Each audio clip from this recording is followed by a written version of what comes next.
दोस्तों, नवरात्रि, महानवमी या दशमी तिथि शुभ अवसर पर एक चीज जरूर खा लेना। पूरे साल जमकर आएगा, पैसा बंद, किस्मत के ताले खुला जाएंगे। जी हाँ दोस्तों, नवरात्रि की आप सभी दर्शकों को ढेर सारी शुभकामनाएं। दोस्तों, नवरात्रि के अष्टमी और नवमी तिथि पर कन्या पूजन का विधान है। इस बार शारदीय नवरात्रि 22 सितंबर से शुरू हो चुकी है और 2 अक्टूबर दशमी तिथि के साथ संपन्न होंगी। इन नवरात्रि के पावन दिनों में मां दुर्गा के 9 स्वरूपों की पूजा बड़े ही विधि विधान से की जाएगी। नवरात्रि में कन्या पूजन का विशेष महत्व है। माना जाता है कि 10 वर्ष तक की छोटी छोटी कन्याएं ही मां का स्वरूप होती हैं। कुछ लोग प्रतिदिन कन्याओं की पूजा करते हैं, जबकि अधिकतर साधक विशेष रूप से महाअष्टमी और महानवमी के दिन ही कन्या पूजन करते हैं। इस साल अश्विन मास की शुक्ल पक्ष की अष्टमी तिथि 29 सितंबर की शाम 4:31 पर शुरू होकर 30 सितंबर की शाम 6:06 तक रहेगी। इसके बाद से नवमी तिथि शुरू होगी, जो कि 1 अक्टूबर को शाम 7:01 पर खत्म होगी। इसीलिए महाअष्टमी का पूजन 30 सितंबर को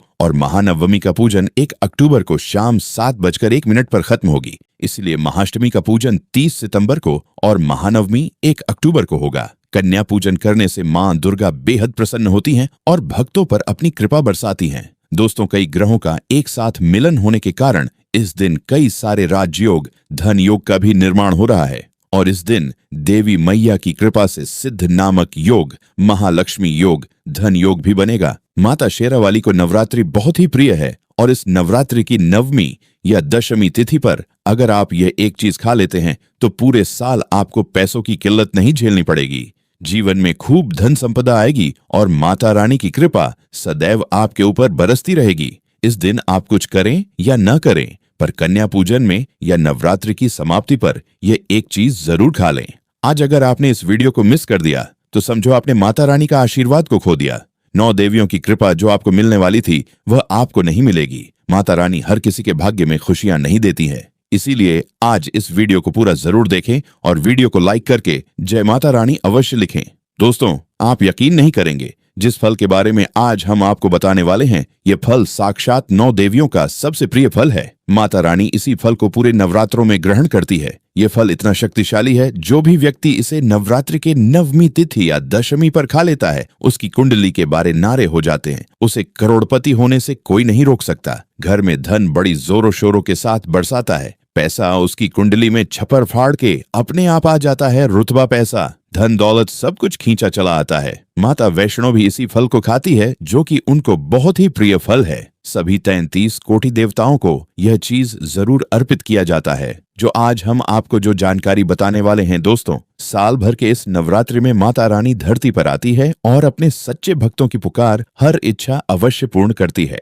साल भर के इस नवरात्रि में किसी भी व्यक्ति को यह एक चीज जरूर खा लेना चाहिए, जो आज हम आपको बताने वाले हैं। अगर आपने यह मौका छोड़ दिया तो समझो आपने जिंदगी का सबसे बड़ा और शक्तिशाली मौका छोड़ दिया है। खास शारदीय नवरात्रि की नवमी या दशमी पर ये एक चीज हर हाल में आपको खाना है। अगर बनना है करोड़पति, धनवान पाना है, सब कुछ माता रानी का आशीर्वाद, तो यह चीज आप शारदीय नवरात्रि की नवमी या दशमी पर जरूर खा लें। हर किसी को यह मौका नहीं मिलता। माता रानी किसी खास व्यक्ति को धनवान होने का मौका देती है। बहुत कम लोग जानते हैं, अगर शारदीय नवरात्रि में महालक्ष्मी योग, धन योग बन रहा है, तो उस शारदीय नवरात्रि की नवमी या दशमी पर यह फल खाने से कुंडली के बारे नारे हो जाते हैं। दोस्तों, आगे बढ़ने से पहले अभी तक आपने हमारे चैनल को सब्सक्राइब नहीं किया है तो चैनल को सब्सक्राइब करके बेल आइकॉन जरूर दबाइएगा। और अगर आप माता रानी से प्यार करते हैं तो कमेंट बॉक्स में आप जरूर लिखेंगे जय माता दी और माता रानी के सच्चे भक्त वीडियो तुरंत लाइक कर दें।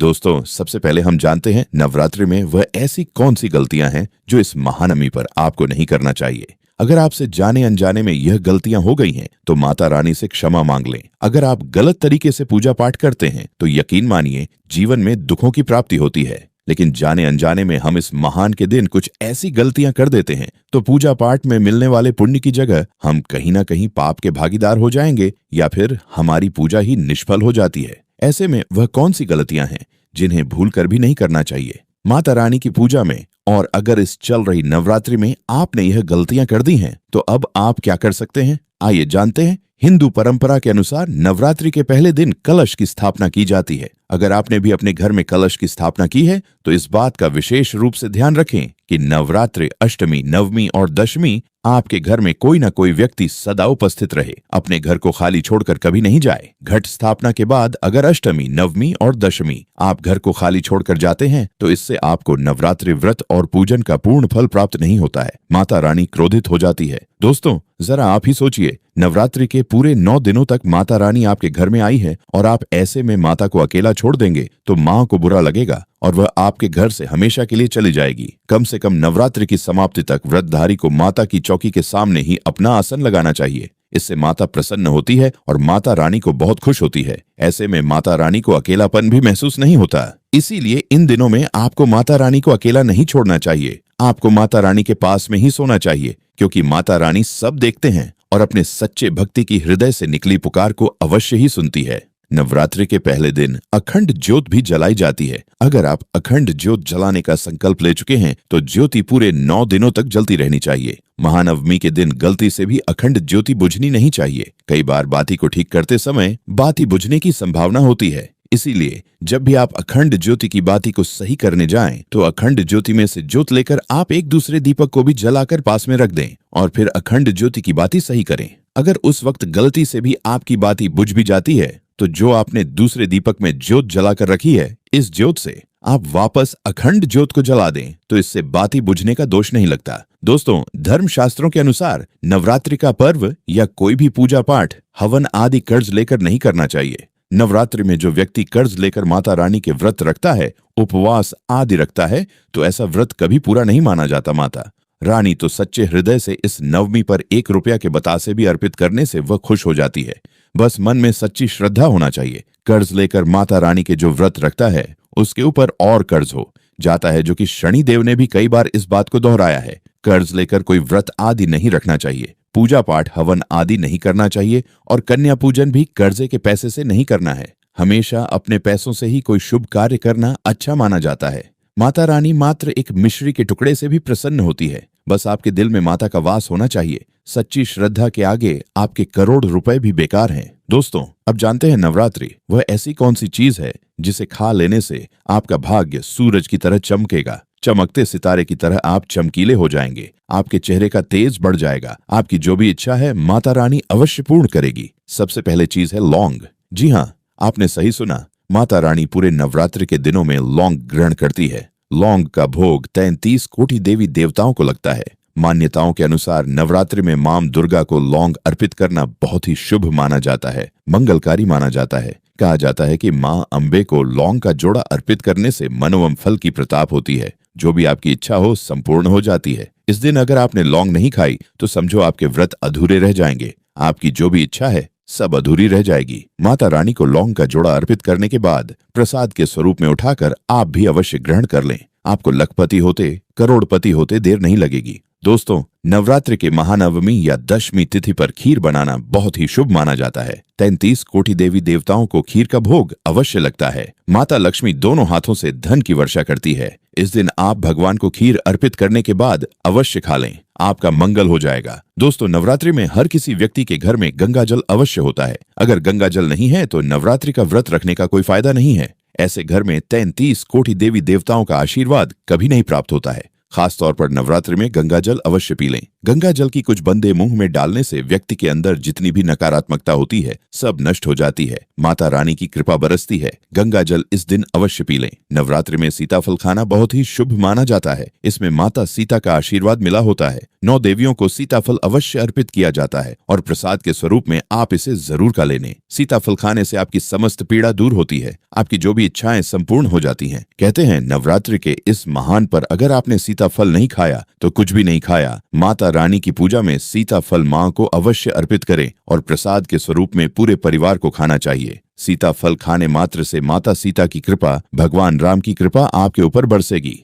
धन लक्ष्मी आपके ऊपर दोनों हाथों से धन की वर्षा करेगी। आप नवरात्रि में सीताफल खाना न भूलें। दोस्तों, नवरात्रि समाप्त होने के बाद जो हरे भरे जौ होते हैं उसमें से आप उसकी थोड़ी सी हरियाली तोड़कर पूरे परिवार को खिलाएं।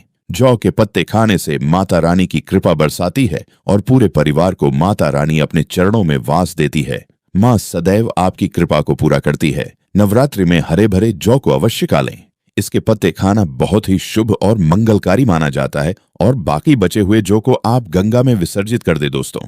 कलश के ऊपर जो नारियल होता है उसे भी आप जरूर ग्रहण, आपको धनी होने से कोई नहीं रोक सकता। स्वयं माता रानी आपकी रक्षा करेगी, आपको कई गुना धन की प्रताप होगी, 9 देवियों की कृपा बरसेगी। दोस्तों कमेंट बॉक्स में लिखें जय माता दी, जय माता लक्ष्मी। और अगर आप माता लक्ष्मी जी और माता रानी जी के सच्चे भक्त हैं तो वीडियो को लाइक जरूर कर दीजिएगा और जितने लोगों तक इस वीडियो को पहुंचा सकते हैं उतने लोगों तक पहुंचा दीजिएगा। दोस्तों नवरात्रों में माटी के दिए दान करने से बहुत ही शुभ माना जाता है। नवरात्रों में घर में दिए लाना अति उत्तम माना जाता है, इससे घर की प्रगति होती है। घर के दरवाजा पर शाम होते ही नवरात्रि में 2 दीपक अवश्य जालना चाहिए, इससे माता वैष्णव का आगमन होता है। नवरात्रि में व्रत करने वालों को 9 दिनों तक धार्मिक ग्रंथों का अध्ययन जरूर करना चाहिए। इन दिनों में दुर्गा शतकशती या फिर दुर्गा चालीसा का पाठ करें, इससे माता रानी अति शीघ्र ही प्रसन्न हो जाती है, क्योंकि माना जाता है कि इन 9 दोनों का पूरा लाभ उठाएं और माता रानी की कृपा प्राप्त करने के लिए अधिक से अधिक माता रानी की आराधना करें। दोस्तों अगर आप माता रानी जी के सच्चे भक्त हैं, वीडियो को लाइक करके तुरंत कमेंट बॉक्स में जय माता दी लिख दें।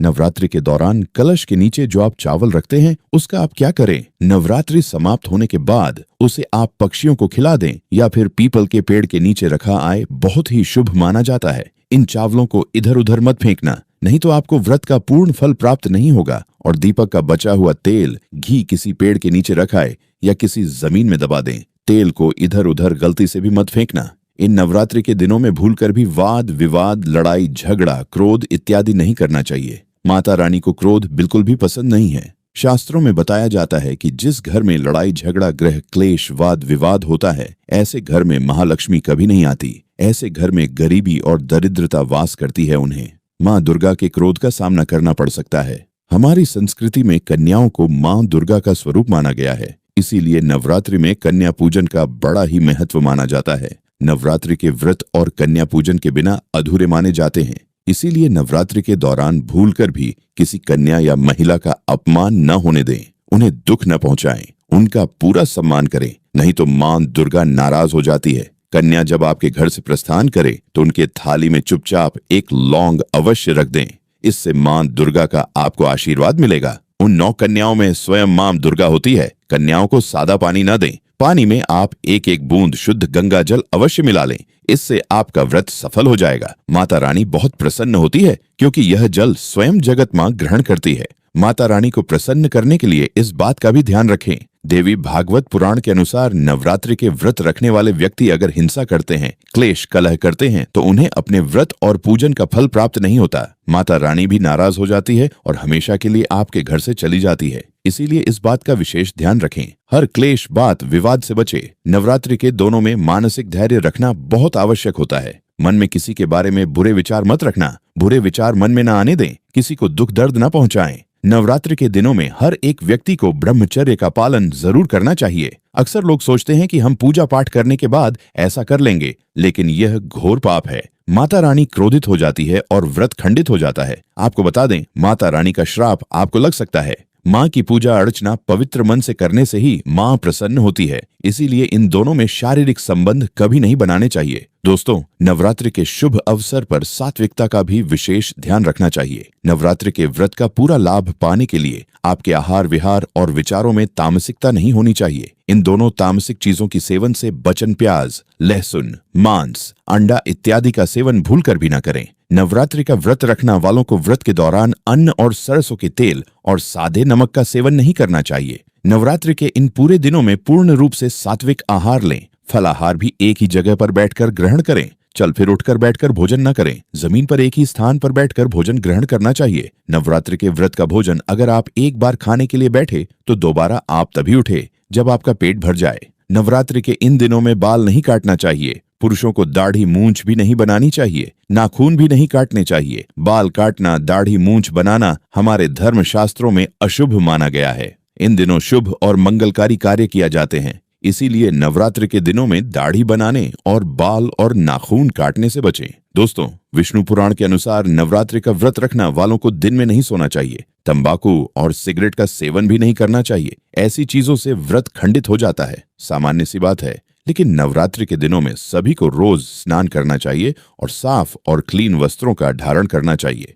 इन पवित्र दोनों में काले रंग के कपड़े पहनना शुभ नहीं माना जाता। इन दोनों में रंग बिरंगे शुभ रंग के कपड़े पहनना अच्छा माना जाता है। इस महानवमी के दिन में माता रानी को लाल रंग के फूल जरूर चढ़ाएं। माता रानी को लाल रंग के वस्त्र पहनाएं। माता रानी को लाल रंग अति प्रिय है। नवरात्रि के दौरान बेल्ट, पर्स, जूते, चप्पल ऐसी चमड़े की चीजों का इस्तेमाल वर्जित माना जाता है। अगर इनका इस्तेमाल अनिवार्य है तो इस बात का ध्यान रखें कि अगर आप माता रानी के मंदिर में दर्शन करने जाएं तो प्रवेश से पहले ही इन चीजों को बाहर निकाल कर रख दें। पूजन के दौरान इन चीजों का भूलकर भी इस्तेमाल न करें, वरना आपको माता रानी के क्रोध का सामना करना पड़ सकता है। जिन महिलाओं ने पहले से ही संकल्प लेकर व्रत रख लिया है तो उन्हें पीरियड्स आने के बाद भी नवरात्रि के सारे व्रत रखना चाहिए। व्रत को बीच में न छोड़ें, लेकिन इस बात का ध्यान रखें कि पीरियड्स के दौरान आप माता रानी को स्पर्श न करें, पूजन की सामग्री को स्पर्श न करें, मंदिर न जाएं, मानस पूजा करें, माता रानी के मंत्र का मन ही मन जाप करें। दुर्गा चालीसा का पाठ करना या सुनना चाहते हैं तो मोबाइल में लगाकर सुन सकते हैं,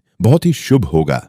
कोई और व्यक्ति दुर्गा सप्तशती का पाठ कर रहा है तो आप उससे पाठ को सुन सकते हैं, खुद दुर्गा सप्तशती का स्पर्श न करें। नवरात्रि के दौरान अगर आप इन सभी बातों का ध्यान रखते हैं तो माता रानी की कृपा आपको अवश्य ही प्राप्त होगी। नवरात्रि के व्रत और पूजन का आपको पूर्ण फल अवश्य ही प्राप्त होगा। स्वयं रावण ने बताया कि दशहरा के दिन यह पौधा जहां भी मिले तुरंत उखाड़कर अपने घर ले आना। माता रानी की कृपा से इतना पैसा आएगा कि संभाल नहीं पाओगे। जन्म जन्मांतर की गरीबी हो जाएगी। दूर आपका भाग्य 7वें आसमान पर होगा। जहां भी जाओगे दौलत पीछे पीछे आएगी। दोस्तों, माता रानी जी के सच्चे भक्त तुरंत कमेंट बॉक्स में जय माता दी लिखकर वीडियो को लाइक कर दें। दोस्तों, महंगे रत्न पहनने की बजाय अगर आप जो है इन पेड़ पौधों की जड़ को धारण करते हैं तो उससे अच्छा आपको परिणाम मिलेगा, रिजल्ट मिलेगा। कहीं ना कहीं रत्नों में मिलावट होती है, लोग आपको बेवकूफ बना सकते हैं, लेकिन पेड़ पौधे से आपको कोई बेवकूफ नहीं बनाएगा इसकी जड़ से, क्योंकि स्वयं आप इसे जो है अपने हाथों से उखाड़ करके लाएंगे और इसे आप धारण करेंगे। तो मैं आप लोगों को दशहरा के दिन लाए जाने वाले पेड़ पौधों की जड़ के बारे में बता रहा हूं, जिसे आप जो है ला करके धारण कर सकते हैं। दोस्तों, सर्वप्रथम तो इन पेड़ पौधों की जड़ को लाने के बाद आपको क्या करना होता है, इसे देवी प्रतिमा की नवमी या दशहरे के दिन पूजा करनी होती है। जैसे माता नवदुर्गा की पूजा करते हैं, ठीक उसी प्रकार इन पेड़ पौधों की जड़ को लाकर के नवमी या दशहरा पर आपको पूजा करनी होती है। और 10वें दिन जो विजयदशमी होती है उस दिन चांदी के ताबीज में भर करके पहनना होता है। अगर आपका सामर्थ्य नहीं है कि चांदी का ताबीज जो है आप ले सके तो आप जो है बिना चांदी के ताबीज के भी पहन सकते हैं। जो तांबे के ताबीज आते हैं उसमें आप जो है धारण करके जो है डाल करके धारण कर सकते हैं। तो आइए इस वीडियो में जानते हैं कि कौन सी चीज को हमें दशहरा में कौन सी जड़ को ला करके धारण करना चाहिए, पहनना चाहिए। 5 जड़ के बारे में बता रहा हूं। प्रथम तो आपको चमेली की जड़ लाना चाहिए। चमेली की जड़ के बेनिफिट बताना चाहूंगा, फायदे बताना चाहूंगा। चमेली की जड़ में दैवीय शक्तियां समाहित रहती हैं। आपने देखा होगा चमेली का जो तेल है हनुमान जी महाराज को समर्पित होता है। इसमें हनुमान जी महाराज की दैवीय शक्तियां रहती हैं। जो लोग माता लक्ष्मी की कृपा प्राप्त करना चाहते हैं, लक्ष्मी सिद्धि प्राप्त करना चाहते हैं, जो लोग सिद्धि प्राप्त करना चाहते हैं, मंत्रों को सिद्ध करना चाहते हैं, जो व्यक्ति आरोग्य रहना चाहते हैं, ऐसे व्यक्ति चमेली की जो जड़ होती है इसे अवश्य लाना चाहिए। चमेली की जो जड़ है इसे दशहरे के दिन ला सकते हैं और इसकी दशहरे वाले दिन आपको पूजा करनी है। इसकी पूजा करने के बाद इसे चांदी के ताबीज में धारण करना होता है। आपको दशहरे के दिन इसे चांदी ताबीज में धारण करना होता है तो इससे दैव शक्ति की प्राप्ति होती है, अलौकिक शक्ति की प्राप्ति होती है, हनुमान जी महाराज की कृपा बरसती है, आप हमेशा निरोग रहते हैं। है बरगद की जटा। अब पिछले वाली वीडियो में बरगद की जटा के बारे में भी एक वीडियो बनाया। ये बंद किस्मत के ताले को खोलती है। बरगद की जो जटा है अध्यात्म दृष्टि से बहुत ही पवित्र है और हमारे हिंदू धर्म में बरगद को देव वृक्ष माना जाता है। देव वृक्ष क्यों कहा जाता है? क्योंकि वट सावित्री के दिन आपने जरूर देखा होगा इनकी पूजा होती है। जो बरगद है यह देव वृक्ष कहे गए हैं। इनमें समस्त देवी देवता की शक्ति समाहित होती है, बसी हुई होती है। जो बरगद वृक्ष है इसमें पितृ का भी वास होता है। आपने कई मंदिरों में देखा होगा मदार के गणेश जी बनाए जाते हैं। मदार के जो गणेश जी हैं इन्हें बहुत ही ज्यादा सौभाग्यशाली और फलदायी मनोकामना पूर्ति वाला कहा गया है। ये तत्काल अपना फल प्रदान करते हैं। भगवान गणेश जी को रिद्धि सिद्ध शुभ लाभ के स्वामी कहे गए हैं। तो अगर आप रिद्धि सिद्ध शुभ लाभ धन वैभव प्राप्त करना चाहते हैं तो मदार की जड़ दशहरा के दिन ले आना और इसकी पूजा कर देना। इसके बाद 10वीं तिथि को धारण कर सकते हैं, पहन सकते हैं।